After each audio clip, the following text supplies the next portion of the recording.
जय यीशु की। मैं हूं प्रियंका डामोर और आप देख रहे हैं रेडियो वेदा शीर्षक की हिंदी सर्विस। कलीसियाई समाचार में आप सभी का स्वागत है। कलीसियाई समाचारों में प्रमुख है, चर्च सेवा में बाधा, यूएन अधिकारियों ने संवैधानिक उल्लंघनों पर आवाज उठाई। देश में क्रिसमस समारोह पर उत्पीड़न और हिंसा का साया। क्रिसमस में हिंदू संगठनों के तोड़फोड़ पर अधिकारियों की चुप्पी चिंता का विषय। बरेली कैथेड्रल के बाहर नारेबाजी, जश्न बिना किसी रुकावट के जारी।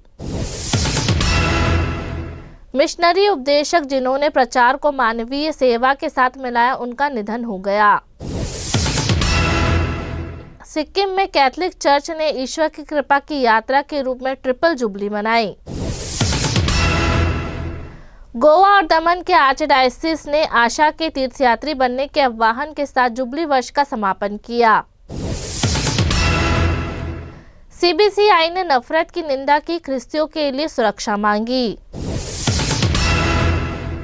छत्तीसगढ़ में ईसाइयों के अंतिम संस्कार पर आपत्ति से झड़पें हुई। अब जानते हैं समाचार विस्तार से। चर्च सेवा में बाधा, यूएन अधिकारियों ने संवैधानिक उल्लंघनों पर आवाज उठाई। सत्य साधु नाम के एक स्वघोषित भारत की अखंडता के मसीहा ने फिल्मी अंदाज में एक चर्च सर्विस में घुसकर पूजा में बाधा डाली और एक पास्टर को धमकी दी।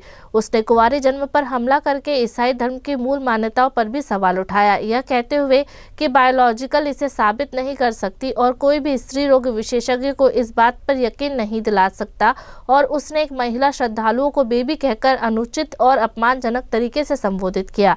यह बोलने की आज़ादी नहीं है, यह संवैधानिक उल्लंघन है। चेन्नई में जन्मे अंतर्राष्ट्रीय नीति सलाहकार, शिक्षाविद और कार्यकर्ता डोमिनिक एफ डिक्सन ने एक यूट्यूब जवाब में कहा, जो संयुक्त राष्ट्र विकास और शांति संघ के कार्यकारी निदेशक के रूप में जाने जाते हैं, कूटनीति, सामाजिक न्याय, जलवायु परिवर्तन और अंतर्राष्ट्रीय कानून के क्षेत्र में अपने करियर के साथ डिक्सन ने भारतीय संविधान के अनुच्छेद 25 की ओर इशारा किया, जो पूजा की स्वतंत्रता की गारंटी देता है, और अनुच्छेद 21 जो गरिमा और व्यक्तिगत स्वतंत्रता की सुरक्षा करता है।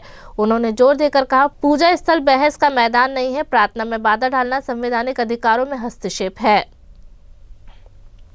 देश में क्रिसमस समारोह पर उत्पीड़न और हिंसा का साया। इस साल क्रिसमस के दौरान पूरे देश में ईसाइयों को उत्पीड़न, डराने धमकाने और चर्चों पर हमलों का सामना करना पड़ा, खासकर बीजेपी शासित राज्यों में। कैथलिक कनेक्ट के अनुसार दक्षिणपंथी हिंदू समूह से जुड़ी भीड़ ने उपासकों को निशाना बनाया, समारोह में बाधा डाली और चर्च की संपत्ति को नुकसान पहुंचाया, जिससे अल्पसंख्यक समुदायों को एक डरावना संदेश मिला।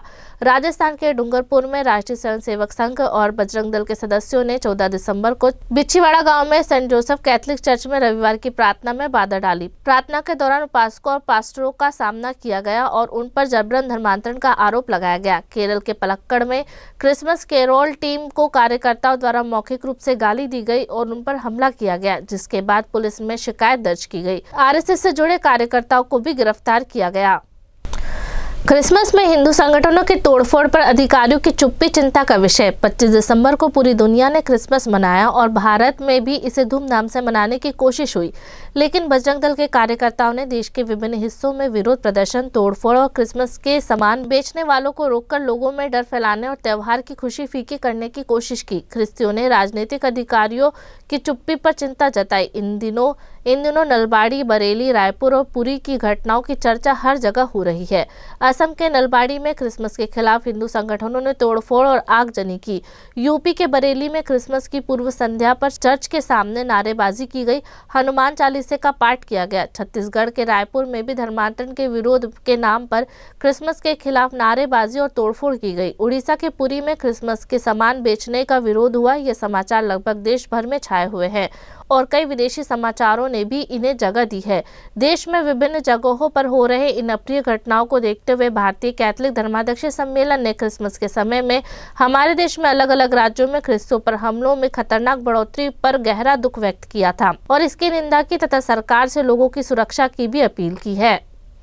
बरेली कैथेड्रल के बाहर नारेबाजी, जश्न बिना किसी रुकावट के जारी। 15 से 20 बजरंग दल के सदस्यों के ग्रुप ने 26 दिसंबर को क्रिसमस की पूर्व संध्या पर सेंट अल्फोंस कैथेड्रल के बाहर कैंपस में हुए कार्यक्रम पर आपत्ति जताते हुए कुछ देर के लिए विरोध प्रदर्शन किया, नारे लगाए और धार्मिक छंद पढ़े। यह ग्रुप करीब 20 मिनट तक गेट के बाहर रहा। कैथेड्रल के पल्ली पुरोहित फादर जॉन स्टैनी डी सिल्वा ने बताया, उन्होंने जय श्री राम और वंदे भारत जैसे नारे लगाए, फिर हनुमान चालीसा पढ़ी और बिना किसी से बात किए चले गए। बरेली के बिशप इग्नाशियस डिसूजा के अनुसार यह घटना समकालीन सामाजिक मुद्दों पर एक स्कूल कार्यक्रम के कारण हुई। बिशप ने बताया, प्रेजेंटेशन में सामाजिक मुद्दों और मूल्यों पर प्रकाश डाला गया था। कुछ लोगों ने सोचा कि इसका मकसद हिंदुओं को नीचा दिखाना है, लेकिन इस आरोप का तथ्यों से कोई लेना देना नहीं है। मिशनरी उपदेशक जिन्होंने प्रचार को मानवीय सेवा के साथ मिलाया, उनका निधन हो गया। 23 दिसंबर को केरल के अल्पाजुआ में IMS ध्यान भवन में इंडियन मिशनरी सोसाइटी के फादर प्रशांत, जो एक जाने माने करिश्माई उपदेशक थे, के अंतिम संस्कार में सैकड़ों लोग शामिल हुए। 20 दिसंबर को उनकी मृत्यु से दुनिया भर में उनके लाखों प्रशंसक सदमे में हैं। फादर प्रशांत पिछले 37 सालों से केरल के अल्पाजुआ जिले के पुनाप्रा में सोसाइटी के रिट्रीट सेंटर ध्यान भवन में निदेशक थे। उनके नेतृत्व में यह जगह दक्षिण केरल के तटीय क्षेत्र में एक प्रसिद्ध रिट्रीट सेंटर बन गई। फादर प्रशांत ने उत्तर भारत में अपनी मिशनरी ट्रेनिंग का इस्तेमाल ईश्वर के वचन के मौखिक प्रचार को गरीबों की मानवीय सेवा के साथ मिलाने के लिए किया। उनका मानना था कि प्रचार के साथ साथ दया के कामों में भी करिश्मा देना चाहिए। सिक्किम में कैथोलिक चर्च ने ईश्वर की कृपा की यात्रा के रूप में ट्रिपल जुबली मनाई। सिक्किम में कैथोलिक चर्च ने 7 दिसंबर को होली क्रॉस स्कूल तांगोड़ गंगटोक में खुशी खुशी ट्रिपल जुबली मनाई, जो आस्था और इतिहास के 3 महत्वपूर्ण पड़ावों का प्रतीक है। इस अवसर पर सिक्किम के राज्य बनने में की स्वर्ण जयंती, Saint Paul the apostle church Tangod की रजत जयंती और रोमन कैथोलिक चर्च के सार्वभौमिक जुबली वर्ष 2025 को याद किया गया। यह उत्सव, जिसका शीर्षक त्र जयंती समारोह अनुग्रह की यात्रा था, ने इस तिहरी जुबली की कृतज्ञता, आस्था और आशा की साझा तीर्थयात्री के रूप में उजागर किया। गोवा और दमन के आर्चडायसिस ने आशा के तीर्थयात्री बनने के आह्वान के साथ जुबली वर्ष का समापन किया। गोवा और दमन के आर्चडायसिस ने 28 दिसंबर को पवित्र परिवार के पर्व पर ओल्ड गोवा के कैथेड्रल में एक यूक्रिस्ट समारोह के साथ जुबली वर्ष का भव्य समापन किया। पवित्र मिसा की अध्यक्षता सहायक बिशप सिमियाओ फर्नांडिस ने की, जिसमें कई पुरोहितों ने सह अनुष्ठान किया। उपदेश देते हुए राचौल के पेट्रियाल सेमिनरी के प्रोफेसर फादर नेल्सन सेवरारा ने जुबली वर्ष के महत्व पर विचार किया और नाजरेत के पवित्र परिवार द्वारा दिखाए गए ईसाई जीवन में आशा की केंद्रीयता पर प्रकाश डाला। उन्होंने विश्वासियों को अपने परिवार, पल्लियों और समाज में आशा के दृश्य और मूर्त प्रतीक बनने के लिए आमंत्रित किया। CBCI ने नफरत की निंदा की, ख्रिस्तियों के लिए सुरक्षा मांगी। भारतीय कैथोलिक धर्माध्यक्षीय सम्मेलन ने क्रिसमस के समय में हमारे देश के अलग अलग राज्यों में ख्रिस्तियों पर हमलों में खतरनाक बढ़ोतरी पर गहरा दुख व्यक्त किया और इसकी निंदा की। CBCI की वेबसाइट में प्रकाशित समाचार के अनुसार धर्माध्यक्षों ने कहा कि ये लक्षित घटनाएं खासकर शांति से गाए जाने वाले क्रिसमस गीत और गिरजाघरों में प्रार्थना करने के लिए एकत्र लोगों के खिलाफ भारत की धार्मिक आज़ादी को बिना डरे जीने एवं पूजा करने के अधिकार की संवैधानिक गारंटी को बहुत कमजोर करती है। CBCI खासकर मध्य प्रदेश के जबलपुर के वायरल वीडियो से हैरान है, जिसमें क्रिसमस प्रोग्राम में शामिल हो रही एक नेत्रहीन महिला के साथ बीजेपी वाइस प्रेसिडेंट संजू भरवा ने सरेआम बदतमीजी की और उसे शारीरिक रूप से परेशान किया। साथ ही एंटी नेशनल ग्रुप द्वारा क्रिसमस की पार्टियों में रुकावट डालने की खबरों से भी CBCI हैरान है। छत्तीसगढ़ में ईसाइयों के अंतिम संस्कार पर आपत्ति से झड़पें हुई। छत्तीसगढ़ राज्य के एक दूर दराज के एक गांव में स्थानीय आदिवासी लोगों ने एक ईसाई आदिवासी व्यक्ति के अंतिम संस्कार पर आपत्ति जताई, जिसके बाद झड़पें हुई। उनका कहना था कि इससे उनके पारंपरिक रीति रिवाजों और नियमों का उल्लंघन हो रहा है। अधिकारियों ने बताया कि 18 दिसंबर को कांकेर जिले के अमाबेड़ा इलाके के तेवड़ा गांव में ईसाइयों और अंतिम संस्कार का विरोध करने वालों के बीच झड़प हुई, जिसमें एक वरिष्ठ पुलिस अधिकारी सहित कम से कम 20 लोग घायल हो गए।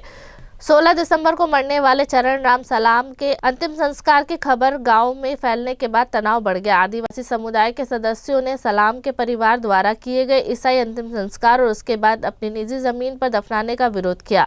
सलाम परिवार ने सालों पहले ईसाई धर्म अपना लिया था, लेकिन उनके साथ ग्रामीणों ने विरोध किया और शव को कब्र से निकालने की मांग की। आपराधिक कानून के तहत प्रशासनिक और निवारक शक्तियों वाले एक कार्यकारी मजिस्ट्रेट ने कानून व्यवस्था की समस्या का हवाला देते हुए शव को कब्र से निकालने निकालने का आदेश दिया। इससे धर्म के आधार पर बटे ग्रामीणों के समूह के बीच झड़पें हुई और पुलिस को शांति बनाए रखने में मुश्किल हुई। अधिकारियों ने बाद में कर्फ्यू लगा दिया और बाहरी लोगों के प्रवेश को रोकने और हिंसा को और बढ़ने से रोकने के लिए गाँव को सील कर दिया।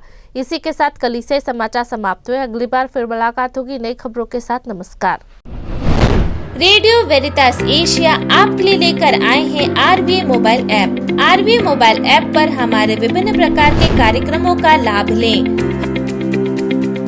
हमसे जुड़े और एशियाई ईसाईयत की आवाज का हिस्सा बने। आज ही ऐप स्टोर एवं प्ले स्टोर से RVA मोबाइल ऐप डाउनलोड करें।